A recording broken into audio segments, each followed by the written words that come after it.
Olá, pessoal. Tá começando mais um episódio aqui do canal Conta Pra Mim. E hoje a gente vai falar sobre um assunto muito importante porque está em franco crescimento no Brasil, que é a atuação de profissionais PJ no nosso mercado. Você sabia que o Brasil tem hoje quase 30 milhões de profissionais autônomos e empregadores? Pois é, e esse número cresceu quase 80% desde 2012. 10 milhões de todo esse contingente são regularizados como PJ, ou seja, as pessoas jurídicas. São médicos, advogados, engenheiros, consultores empresariais, profissionais de TI, todos eles pessoas que constroem grandes carreiras, faturam bem, vivem com conforto.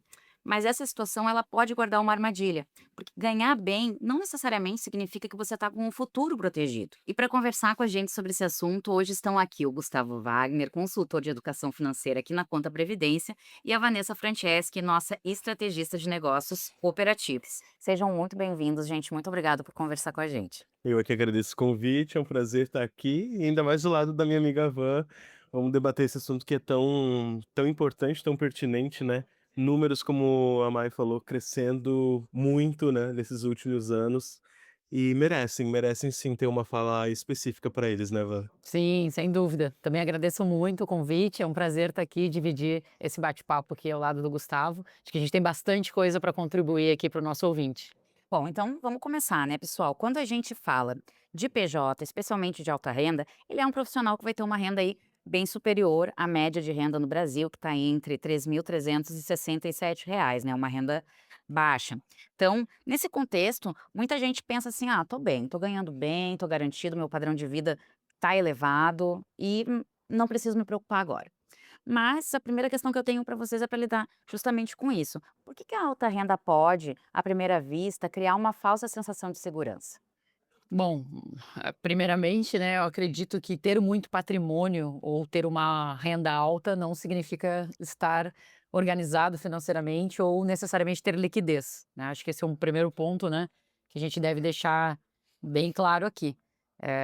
Acho que as perguntas que o pessoal da PJ precisa se fazer é se hoje a minha renda parar, né, se hoje eu não tiver mais acesso à minha renda, como que funciona? Eu consigo manter o padrão de vida da minha família? A empresa segue sozinha? Acho que se precisamos pelo menos começar a pensar por aí, né. E tem na minha jornada trabalhando com a classe médica, com a classe também de magistrados. Eu vi muitos que ganhavam muito bem, mas em contrapartida estavam também extremamente endividados. Depois de muito estudar sobre essa questão, né, de em finanças comportamentais, a gente acaba vendo dois fatores muito presentes nessas realidades, que são a inflação de estilo de vida e também os chamados revenge spending, são os gastos de vingança, né, são pessoas que muitas vezes trilharam uma formação acadêmica exaustiva, não é a realidade talvez de todos, mas, hum, que seja a realidade também de muitos empreendedores que se esforçaram muito para construir algo, construir uma ideia, né, se pejotizar, crescer nesse ramo e hoje eles têm a sensação de eu mereço gastar com isso, eu mereço ter esse estilo de vida, e também casa daí então com essa inflação do estilo de vida que é aquela onde você olha para o lado, vê o estilo de vida da galera e fala: "Eu também preciso ter esse carro, eu também preciso viajar para esses lugares, eu também preciso consumir esse tipo de demanda, de conteúdo, de alimento, de, né, tudo".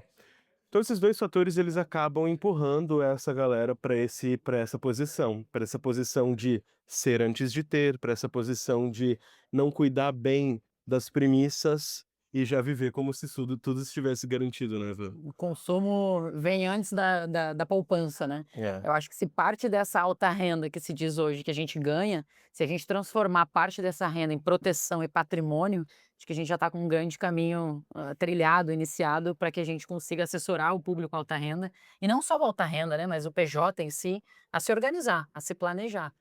Então a resposta é definitivamente não. Ter uma alta renda não significa que você está com a sua vida, com as suas finanças em dia. A gente já vê isso há muito tempo no mercado e, pelo contrário, também é real. A gente vê muitas pessoas que ganham o seu salário, como tu falou ali, na média dos 3.500, mas conseguem colocar, né, suas finanças em dia, levar um estilo de vida adequado, crescer, constituir patrimônio mesmo não tendo uma renda tão elevada. Então, vocês tocaram num ponto muito importante, que é essa questão do estilo de vida, né. O estilo de vida, ele vai demonstrar muito da relação do dinheiro desse PJ no agora.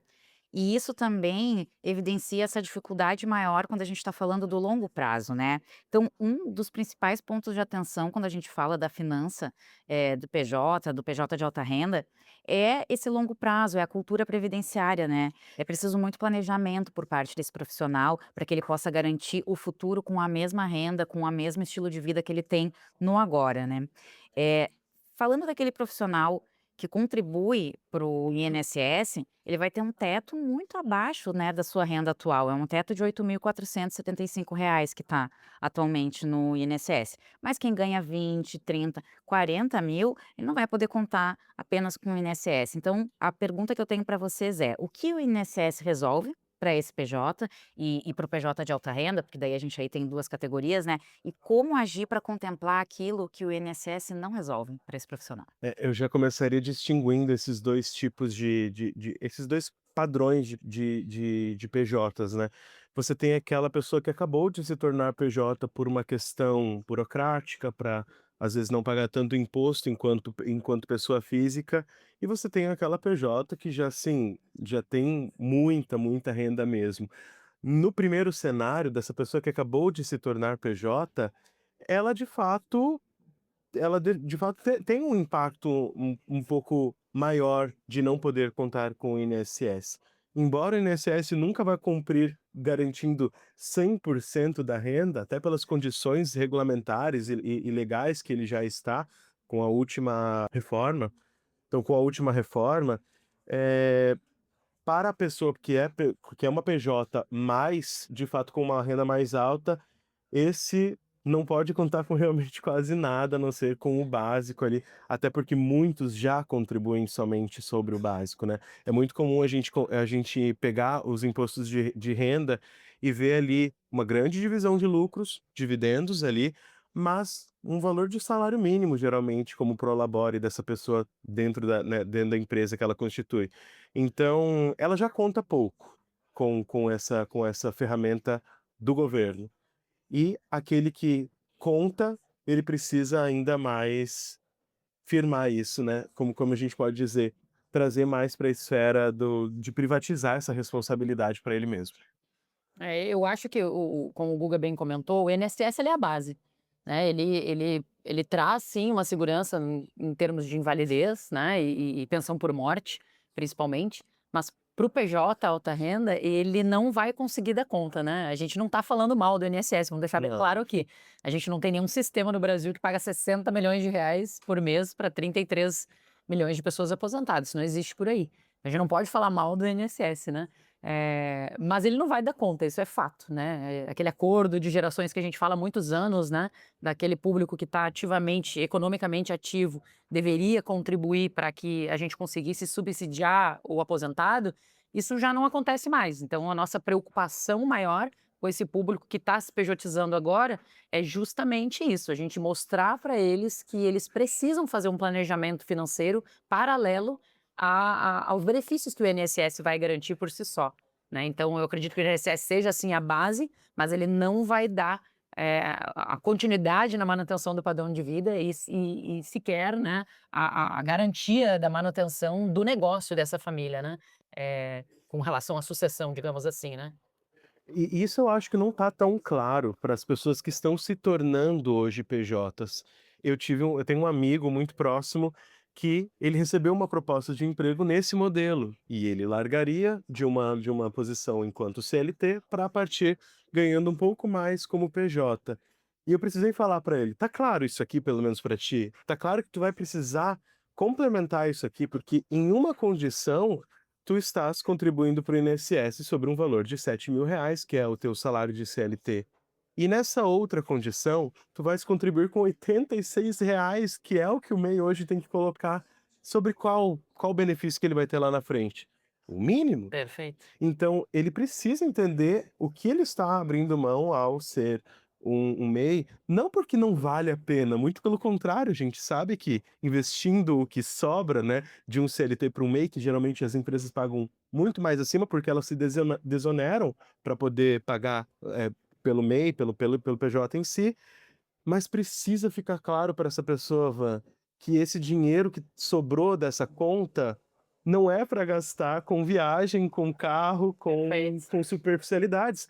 Também tem uma parte dessa sobra que precisa ir para estancar justamente aquilo que ele está perdendo, as garantias que ele está perdendo, Perfeito. seja de saúde, de um plano, seja de previdência também nesse caso. É aí que esse planejamento vai fazer a diferença, vai construir a manutenção do padrão de vida, né, e o INSS ele vai bancar o básico, né, a base. Eu acho que esse complemento tem que ficar bem claro, né. Guga, isso que tu estava trazendo e até o exemplo que tu trouxeste do teu amigo dialoga muito com a pergunta que eu ia fazer para vocês agora e que tem mais a ver com esse PJ que não é tão de alta renda, que é o que a gente está abordando principalmente no episódio, mas a gente não pode deixar de falar porque é uma realidade muito presente, né, no mercado hoje. O CLT ele vai contar com FGTS, com 13º, férias, vai ter o benefício saúde caso ele precise se afastar através do INSS, enfim, estruturas que criam uma rede de proteção para esse profissional. E o PJ não tem nada disso, inclusive tu estava falando sobre a necessidade, né, de fazer um provisionamento da sua renda para dar conta, desses fatores. Mas aí eu te pergunto, que fatores são esses?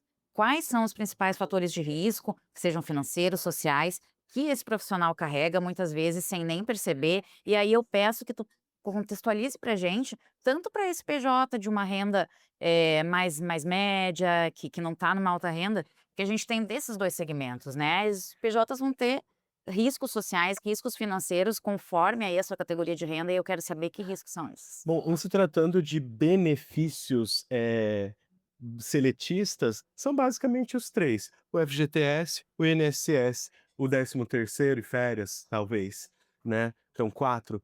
Mas, tem os benefícios e as responsabilidades que estão por detrás de tudo isso, né.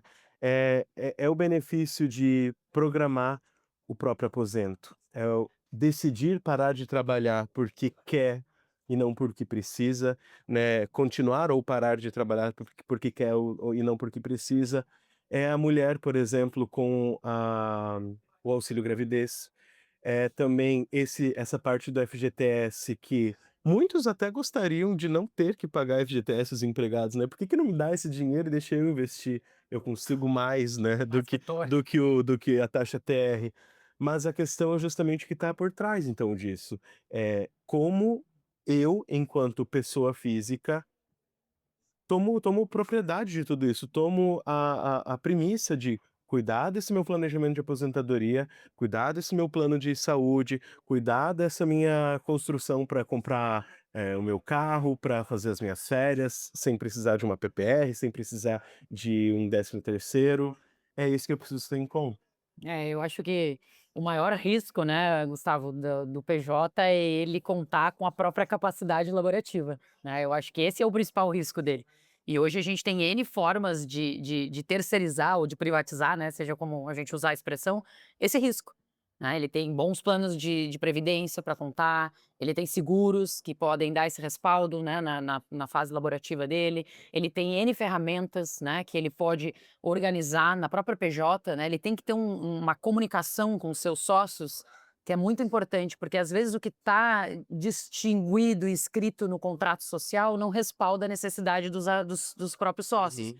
Então ter um bom acordo de cotistas, né, entre eles, fazer previsibilidades. Na minha ausência, quem vai pagar o meu 50% que eu represento hoje na empresa, né? Quanto eu valho dentro da empresa? 2 milhões, 3 milhões? E se eu faltar?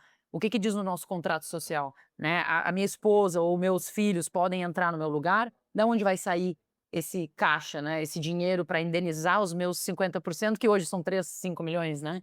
Então, acho que ele tem N ferramentas hoje, né, para poder terceirizar isso e se preparar.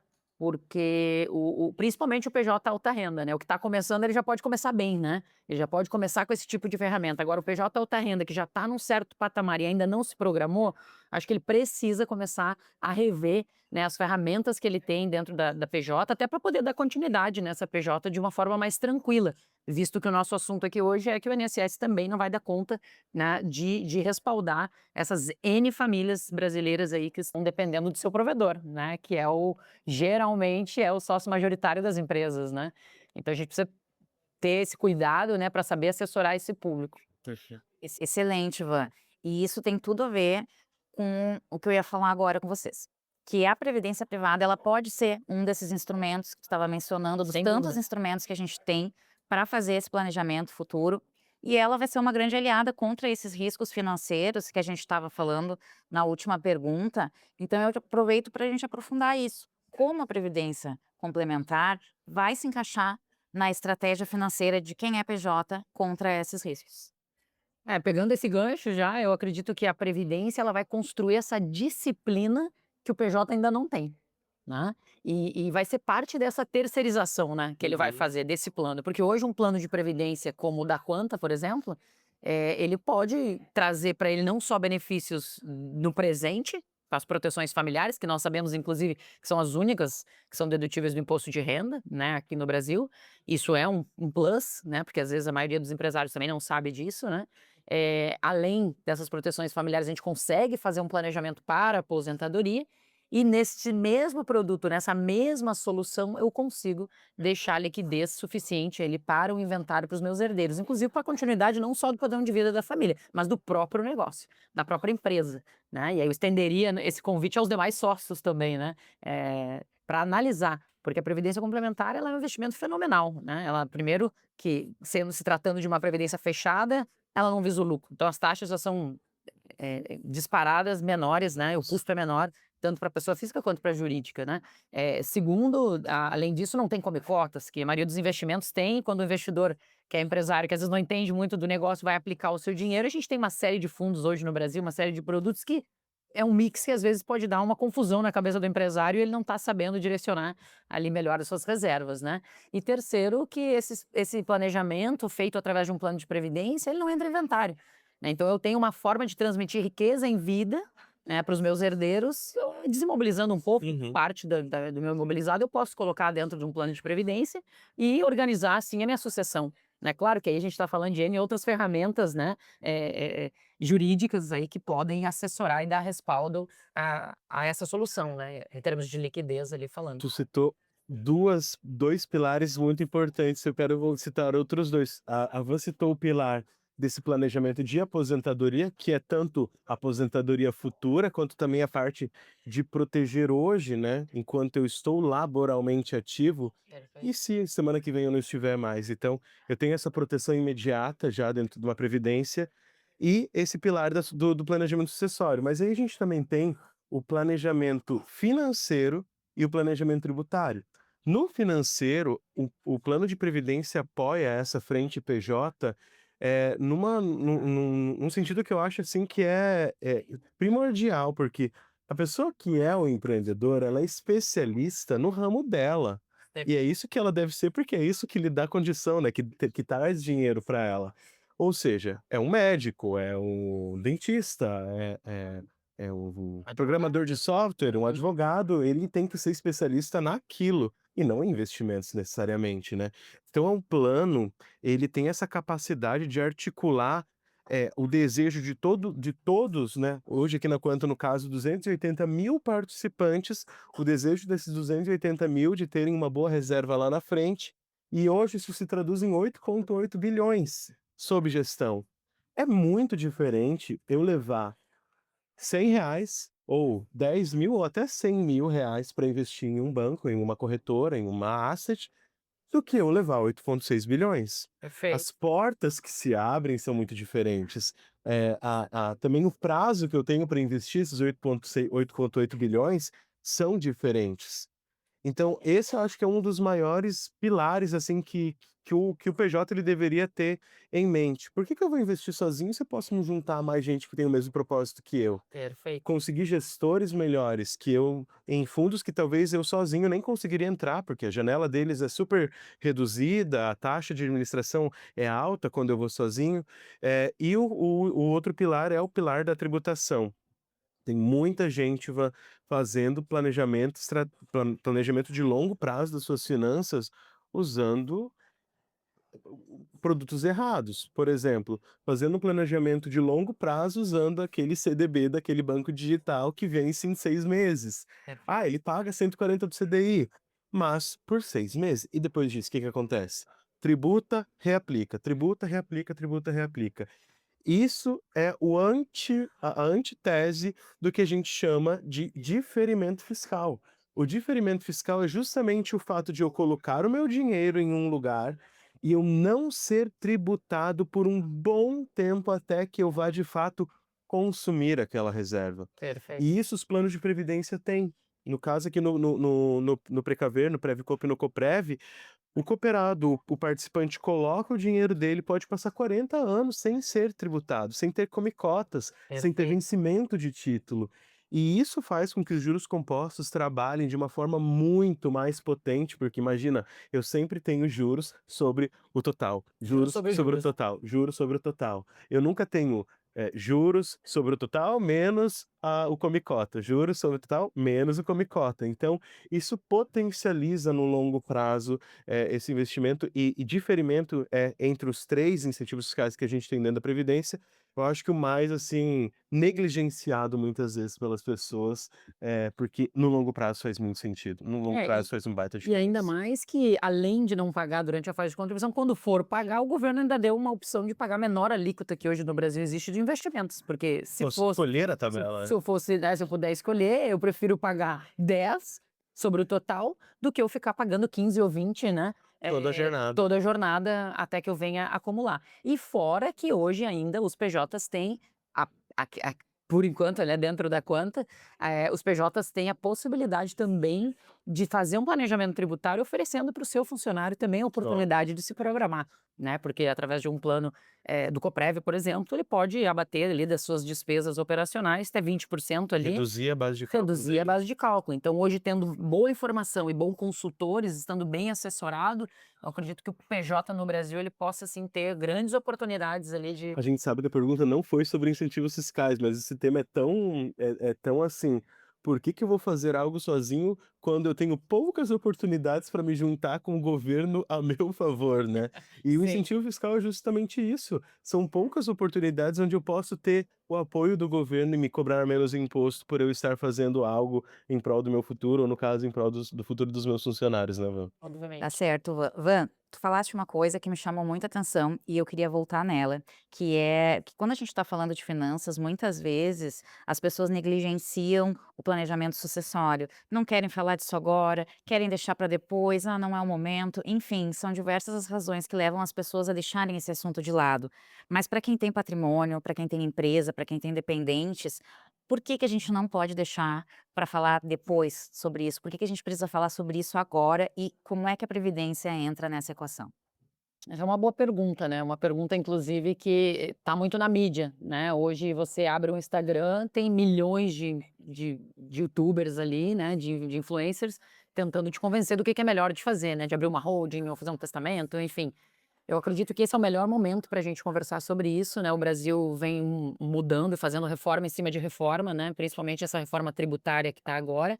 Hoje o custo de um planejamento sucessório, né, o custo da sucessão no Brasil ele ainda é muito baixo, né, embora o nosso país seja um dos que mais paga imposto no Brasil, né, No que arrecada, assunto de sucessão ainda são baixos os tributos, né? ainda são muito baixos, né. Hoje esse imposto de transmissão, causa, mortes e doação, que é o ITCMD, ele está na progressividade, né, ali até 8% nos estados no Brasil.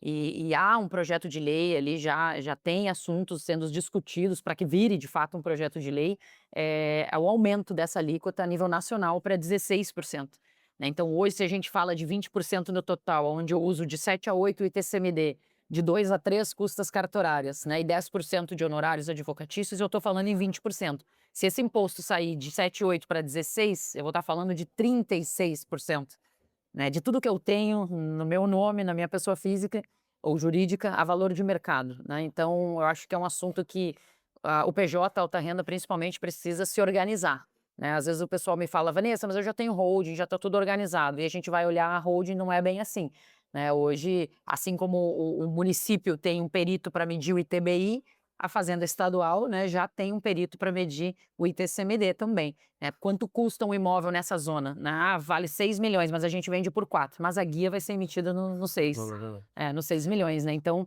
a gente precisa se programar, precisa mais do que nunca falar sobre isso, né, trazer o seu contador, trazer o seu jurídico, trazer o seu consultor financeiro, ver as melhores oportunidades de investimento, para eu poder me preparar. E claro, tem N ferramentas ali jurídicas, fazer um bom planejamento tributário, não basta eu abrir uma holding, eu vou estar limpando minha pessoa física e declarando cotas de uma pessoa jurídica.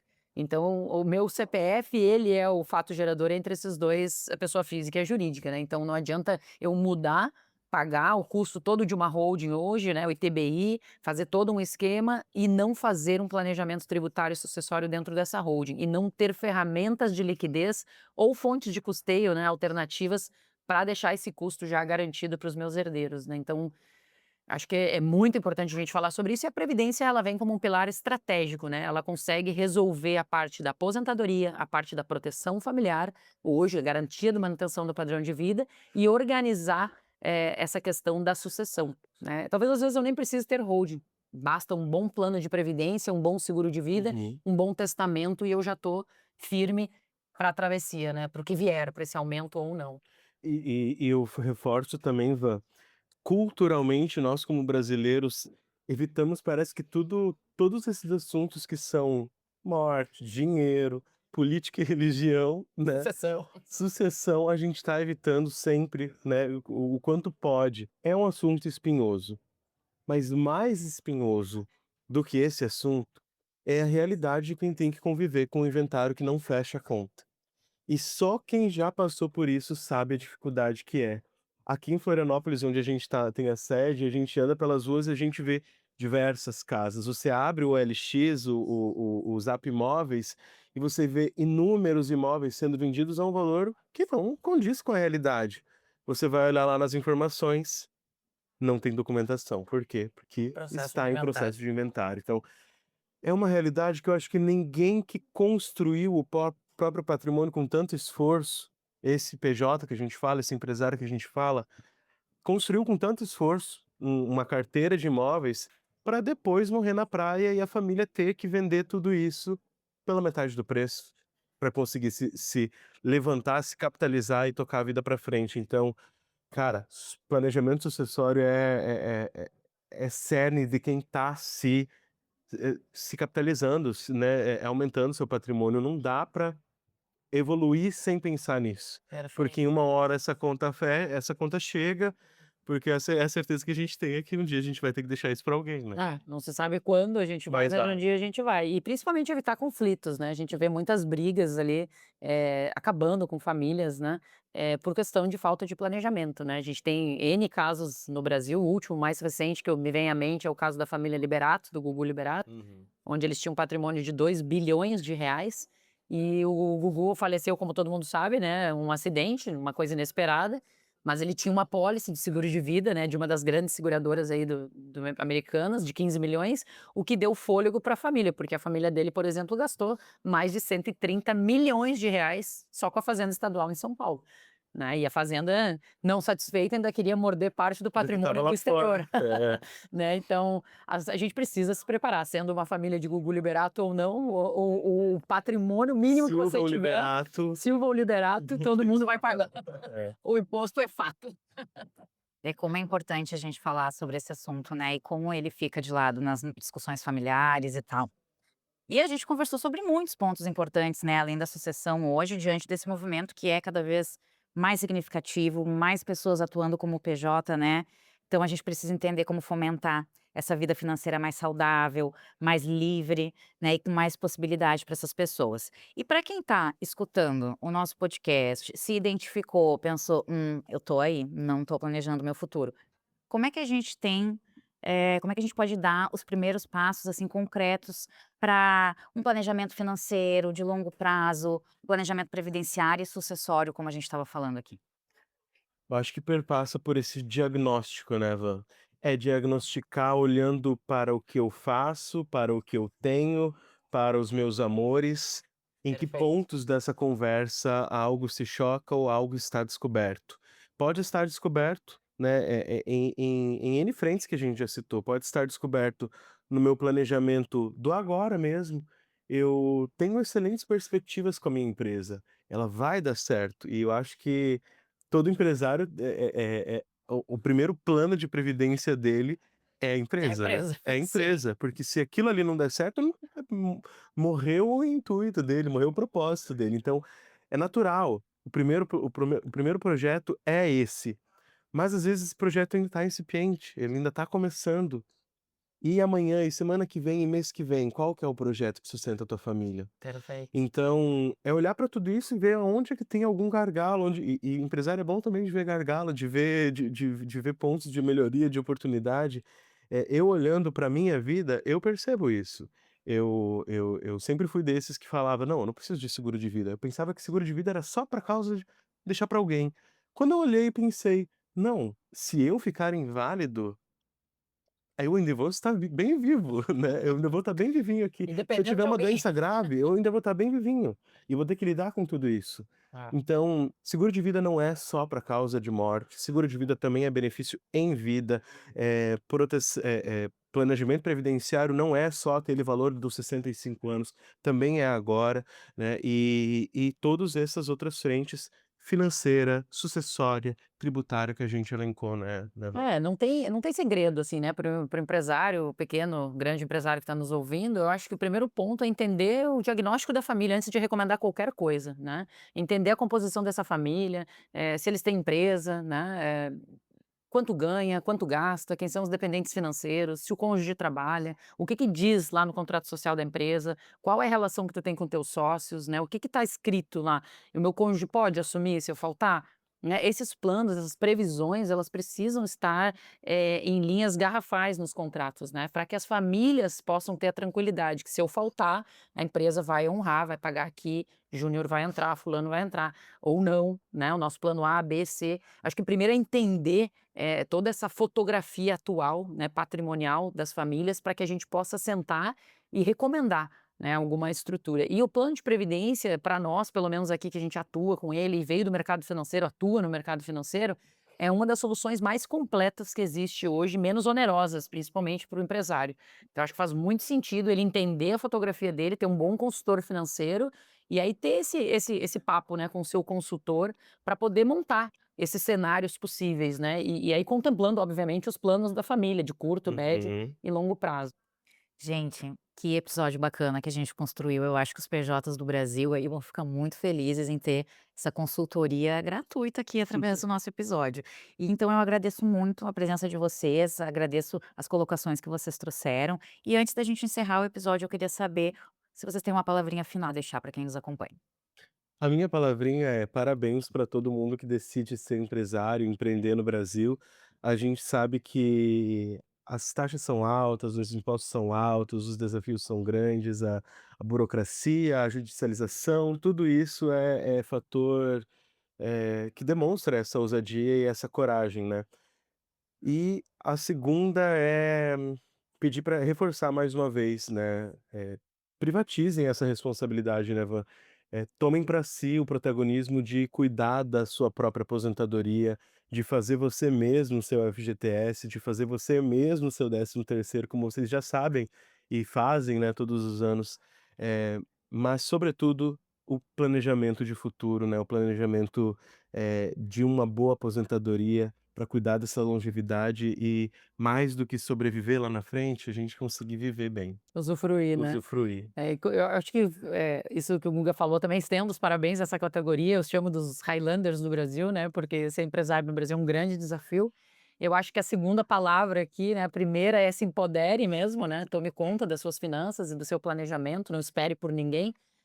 Mas dê continuidade, acho que a palavra é continuidade, né, acho que o PJ no Brasil ele já sofre muito, porque ele não tem muito incentivo do governo, né, então, já dando continuidade a toda essa labuta aí que você vem há anos, né, trabalhando para construir todo esse legado, acho que a continuidade é a palavra de ordem para que você mantenha tudo que você construiu até aqui e principalmente consiga passar para as demais gerações, né, porque hoje a gente vê no Brasil 15% das empresas, conseguem fazer até a sucessão até a 4ª geração, é pouquíssimo né, em frente aos outros 85% que as empresas terminam aí no curto prazo. Então acho que continuidade, né, para que vocês continuem planejando, se organizando e para que consiga levar todo esse legado à sua máxima geração, né.